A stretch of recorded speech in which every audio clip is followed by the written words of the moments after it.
सरस्वती नमस्तुभ्यं वरदे कामरूपिणी विद्यारंभं करिष्यामि सिद्धिर्भवतु मे सदा श्रुति स्मृति पुराणानाम् आलयं करुणालयं नमामि भगवत्पादं शंकरं लोकशंकरं पुराण न्याय मीमांसा धर्मशास्त्रांग मिश्रिताः वेदाः स्थानानि विद्यानां धर्मस्य च चतुर्दश आयुर्वेदो धनुर्वेदो गान्धर्वश्चैव ते त्रयः अर्थशास्त्रं चतुर्थन्तु विद्याः अष्टादशैव ताः। ओम शांति शांति शांति।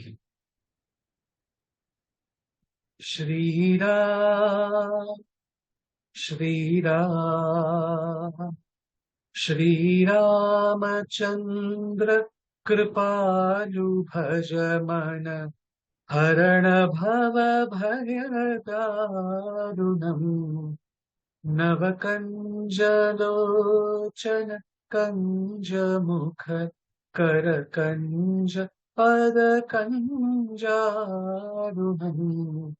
श्रीराम श्रीराम कंदर्प गणित अमित छवि नवनील नीरद सुंदरम पटपीतमानः तडित रुचि शुचि नौमि जनक सुतावरम् श्रीरामचंद्र कृपालु भज मन हरण भव भय दारुणम् नवकंजलोचन कंज मुख कर कंज पद कंजारुणम् Shriram Shriram. Namaste. I welcome everyone who has joined the session today. This session is brought to you by INDICA. First, a few words about INDICA. We are an institute for Indian knowledge systems. We envision the well-being of all beings. We believe the wisdom of Indic heritage fosters health, happiness, and harmony for humanity. We have a twofold mission for advancing IKS. We offer unique, authentic, and immersive learning experiences. We enable leaders to fulfill their potential, passion, and purpose. This is the vision statement of INDICA, the vision statement of our founder, Harikiran Vadlamani Garu. This session is part of Rama Rama Rama, the resonance, a countdown to Ayodhya. We are all looking forward to the Bhavya Rama Mandir inauguration on 22nd January 2024.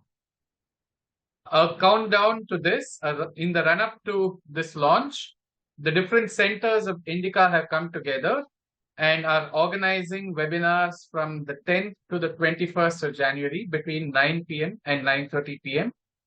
every night. I'd mentioned different centers. These are the different centers of INDICA.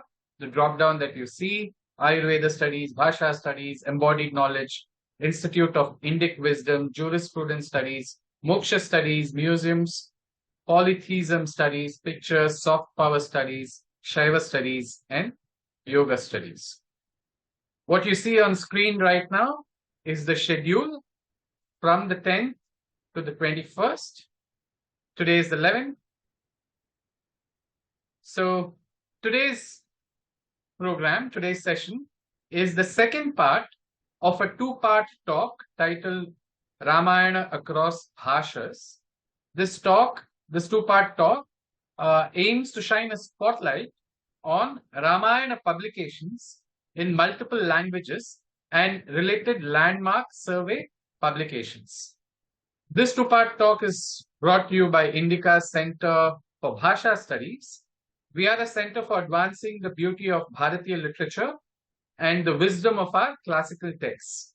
We commission and publish translations by engaging with scholars rooted in our heritage. We organize talks, symposiums, conferences, workshops, and festivals. With those few words, let me now come to the talk proper. The talk, as I said, is Rāmāyaṇa across Bhashas. And as I said, it aims to put a spotlight on Rāmāyaṇa publications in multiple languages and related landmark survey publications. Some of you might have attended the presentation yesterday, the first part. Some might have joined only today. So very, very quickly, I'll just run through a few slides before I go to the second part. These slides are from yesterday's presentation, from part 1. So, as I mentioned yesterday, in my view, there are these 7 publications, which happen to be in English and Hindi, that together, in my view, form a tremendous repository of Rāmāyaṇa related publications. They are Ramakatha, the Rama Story, Origins and Growth, which is a translation of Ramakatha.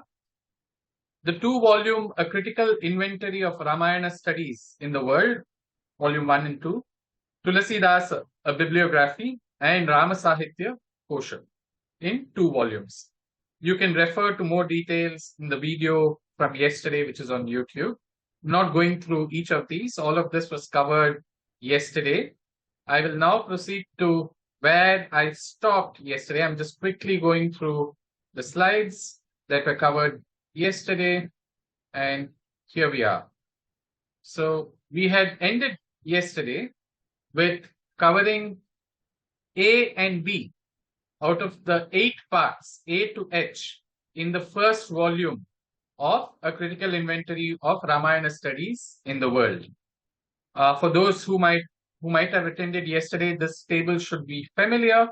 As I said, Volume 1 contains 5,581 listed publications, right? Across languages, across genres, across these 8 categories. Today, we will first proceed to one more category from these 8 before moving on to the second volume. The next category that I would be covering is the third one, which is literary works based on the Ramayana theme, right? So until now, we saw A and B, which was Valmiki Ramayana and other Ramayanas, like Kamban Ramayana, etc. Now we are talking about derivative works, literary works based on the Ramayana theme. So in this particular volume, I put it over here in the center, part 1, it is divided into these 4 categories. So you have Champu Ramayana, then you have poetry, prose, and drama. There are 40 entries for Champu, 608 entries for poetry, 209 for prose, and 647 for drama. The poetry is broken down into many categories actually in the book. For simplification, for it to be easy for this presentation, I have broken it down like this. First is Kalidasa. I'm focusing on Raghuvamsha.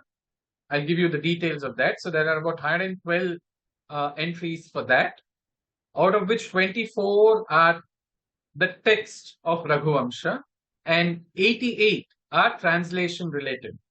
Now, these translations are across all these languages. So you have 9 in Bengali, 20 in English, 23 in Hindi, 12 in Kannada, 1 in Konkani, 1 in Maithili, 9 in Malayalam, 1 each in Marathi and Sindhi, 2 in Nepali, 6 in Tamil, and 3 in Telugu.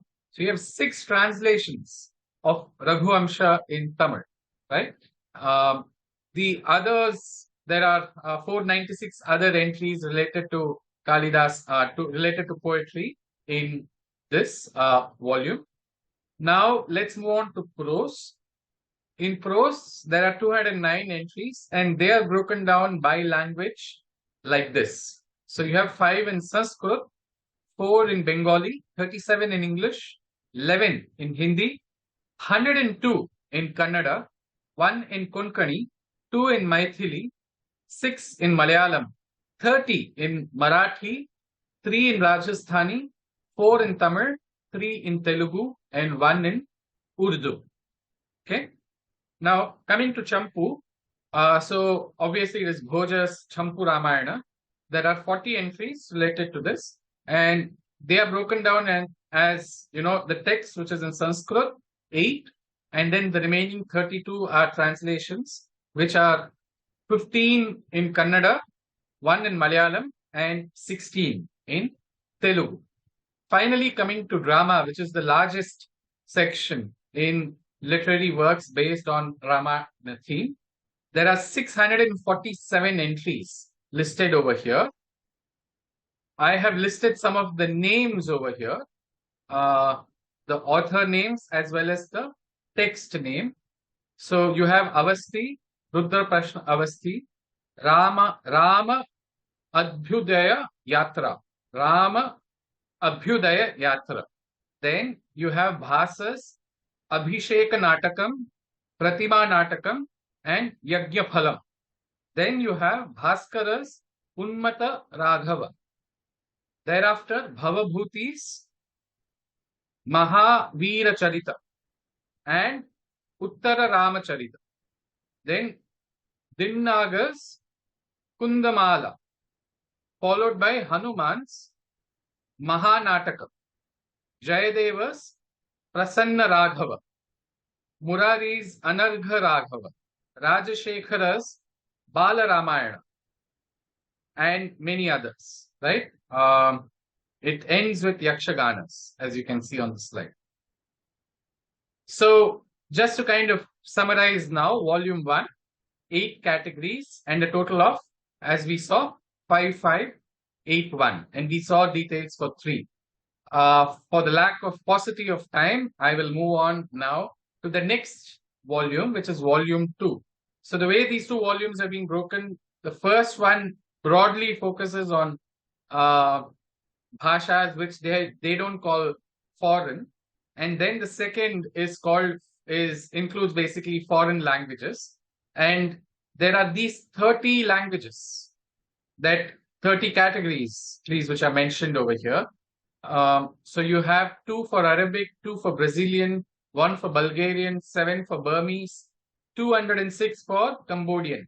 Now, I must mention over here that all of these are not book or paper publications. It also includes records, photos, and things like that as well.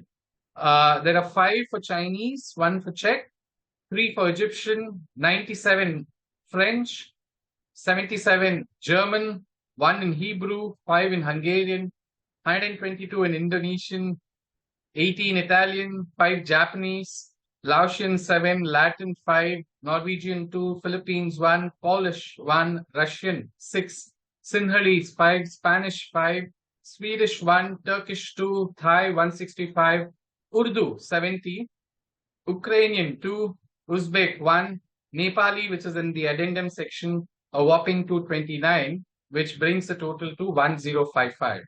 Now, when this is sorted from the maximum to the minimum, this is how it looks like. You can see which the largest ones are. The top 5 are Nepali, Cambodian, Thai, Indonesian, French. And you can include German, Urdu, Italian, Burmese, and Laotian. That would make the next 5. So those are the top 10. Okay, so Volume 1 and Volume 2 put together. Therefore, this is how it looks like, right? You have 1055 in Volume 2 and 5581. That's a whopping 6636 entries in these 2 volumes, right? That is just in these 2 volumes. As we saw yesterday, if you look at the other book, which is focused on Tulsidasa's bibliography of works related to Tulsidasa, while that is covered in these volumes as well, we saw that it was under 400 in this volume, whereas that separate book covers close to 1,800 entries. So I don't know of too many other texts that have this kind of a footprint across languages, across geography. That is the beauty of Ramayana and Ramayana related literature. Now, I wanted to bring out a few points that are made in the wonderful prefatory notes, introductions of these volumes, which I think would be relevant given the context of what we are discussing. I quote, "A word about the scheme adopted for this inventory may not be out of place, since all entries in languages other than Sanskritam, presuppose Sanskrit writings. The entries relating to Sanskrit naturally appear first in disregard to the alphabetical order. The rest of the entries relating to different languages are, however, indexed in their alphabetical sequence. Regarding the classification adopted, it might be stated that the editions of the Valmiki Ramayana text, in full or in parts, with or without commentary, are given the first place as providing the basic material. Translations in full or in parts come next. This is followed by other Ramayana or various versions of the Rama theme in Sanskrit and other languages. The literary works based on the Ramayana in the different languages are given in the order of poetry, drama, prose, champu, and stotra, etc. Next appear Ramayana studies in monographs, articles, papers, reviews, etc. The information about manuscripts is furnished in a separate section. The different forms assumed by the Rama story in the Mahabharata and the Puranas is the subject of another section.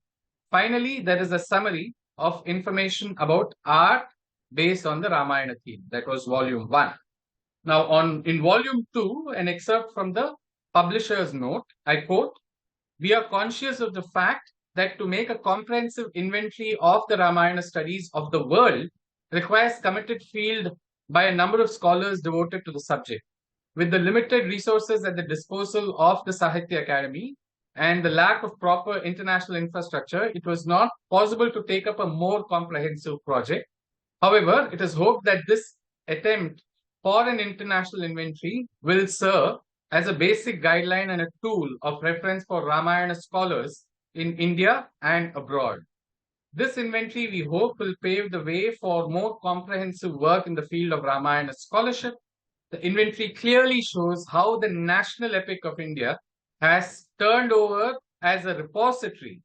I guess they meant has turned out as a repository of an ancient Indian heritage, which has traveled across the boundaries of India to several foreign countries, including ancient ones." Here, we would be remiss if we don't at least mention the names or at least flash it on the screen, the wonderful scholars who actually made this possible. So for volume 1, this is the team of scholars who are associated with volume 1 across the different languages, right? What you see on the screen in the center.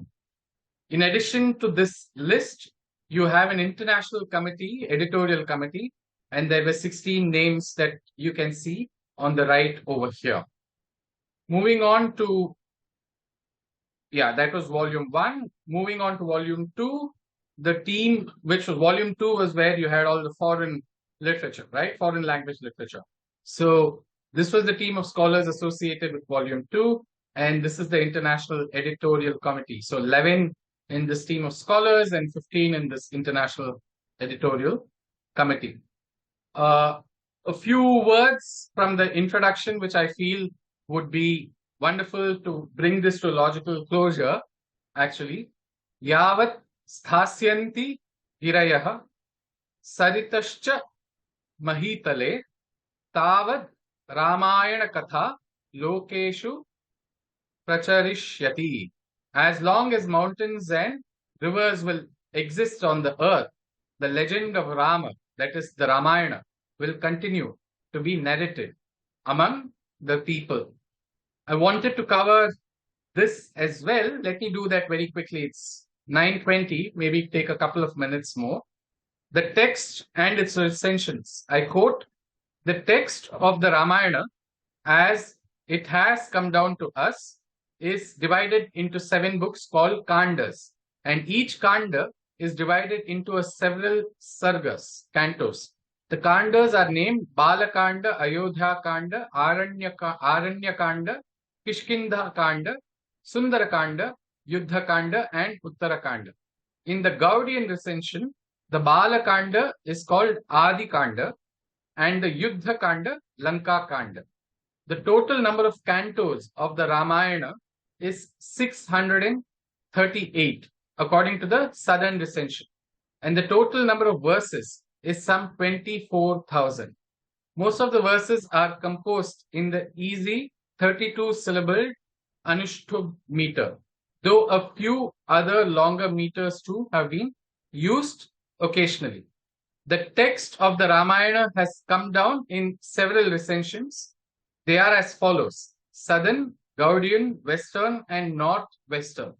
Some scholars hold that the major recensions of the Ramayana are only two, the Northern and the Southern. The Western and the Gaudian and the Northwestern are only variations of the Northern recension. The Southern recension, preserved in the manuscripts written in Grantha, Telugu, Kannada, and Malayalam scripts, is almost the same, whereas the other recensions show great divergence among themselves. Finally, the appeal of Ramayana. Quote, the Ramayana does not only set a model for poetry for all time to come, but it also sets a model for culture. It teaches a dharma which is universal and humane, and at the same time teaches different dharmas to be practiced by people belonging to different strata of the society. Through the delineation of quite a few noble characters, it idealizes family and social relationships of very high order. The ideal of kingship as portrayed by Valmiki has given rise to the concept of Rāmārajya, the highest order of polity, so dear to Mahatma Gandhi. This continues, but I just used that excerpt. With that, we come to the close of this two-part talk, Ramayana across Bhashas. The attempt over here was to introduce people who would be interested in knowing books that would help them get access to the thousands of published material of Ramayana across genres, across languages, both Bharatiya and otherwise. This two-part talk was brought to you by INDICA Center for Bhasha Studies. Now we will close with the chant. Shri Rama Rama Rameti Rame Rame Manorame Sahasranama Tattulyam Ramanama Varanane. Shri Ram Jai Ram Jai Jai Ram. Shri Ram Jai Ram Jai Jai Ram. Shri Ram Jai Ram Jai Jai Ram. Shri Ram Jai Ram Jai Jai Ram. Shri Ram Jai Ram Jai Jai Ram. Shri Ram Jai Ram Jai Jai Ram. Shri Ram Jai Ram Jai Jai Ram. Shri Ram Jai Ram Jai Jai Ram. Shri Ram Jai Ram Jai Jai Ram. Shri Ram Jai Ram Jai Jai Ram. Shri Ram Jai Ram Jai Jai Ram. Shri Ram Jai Ram Jai Jai Ram. Jai Siya Ram, Jai Shri Ram. Namaste.